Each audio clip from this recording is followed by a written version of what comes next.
إن في خلق السماوات والأرض واختلاف الليل والنهار لآيات لأولي الألباب. Kalau ada seorang yang melakukan kekufuran, lalu bagaimana cara kita menghukumi bahwa seorang itu telah kafir? Ya, tentu di situ ada syaratnya ya. Yang pertama adalah iqamatul hujjah.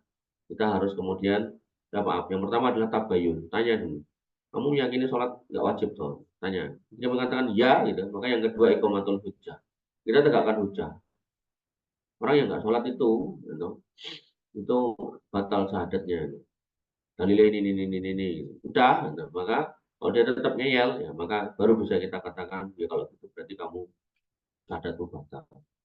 Jadi nggak boleh kebiahuyah. Gitu. Kebiahuyah, orang nggak sholat kemudian kita katakan kafir, nggak boleh. Jadi ini perlu tabayun, kemudian yang kedua iqamatul hujjah. Sehingga harus perlu kehati-hatian karena ini menghukumi orang lain. Nah, tapi kalau konteksnya negara enak sebenarnya. Nah, tangkap, sidang, ya toh, tanyai kenapa nggak sholat, gitu kan? Kemudian disampaikan sama hakim, sholat hukumnya wajib, gini.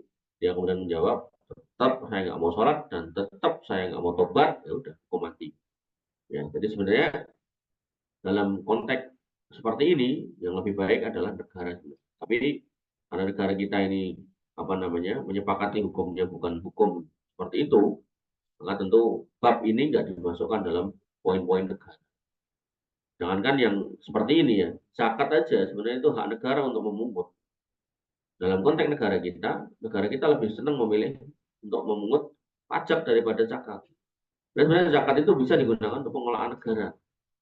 Ya alasannya klasik, kalau zakat kan jumlahnya terbatas, nggak akan mencukupi anggaran negara. Tapi kalau pajak diharapkan bisa.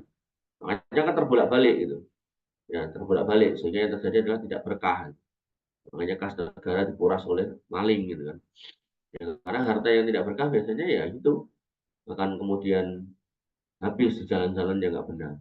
Ya kalau kamu niteni ada maling, begal, copet, rampok yang dapat duit dari harta yang nggak benar, itu ya habisnya nggak benar buat mendem, buat main, buat perempuan gitu kan, buat foya-foya yang nggak jelas dan seterusnya. Maka ini adalah hal yang kemudian harus kita pahami pentingnya kemudian hidup di atas keberkahan.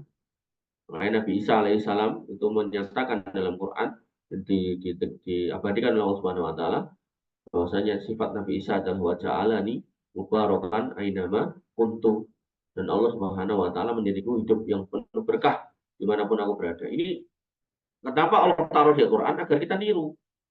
Niru yaitu apa? Hidup itu jadi berkah itu gimana. Makanya Nabi SAW mengatakan khairun nas anfa'uhum linnas, sebaik-baik manusia adalah yang paling baik atau paling banyak manfaatnya kepada manusia. Jadi jangan sampai kemudian kita menjadi sampah masyarakat, menyusahkan orang, apalagi orang tua gitu kan. Maka pastikan kita itu hidup di sini, di sana, dimanapun kita diletakkan, kita itu menjadi orang yang berberkah, orang yang berguna untuk masyarakat, untuk agama, untuk komunitas kita gitu kan. Ya, wanifidin azan ya Allah ya. Sehingga hukum mengkafirkan dan seterusnya ini harus hati-hati.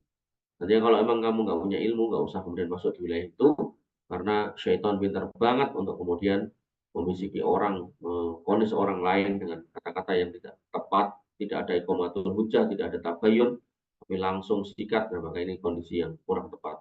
Allah Ta'ala.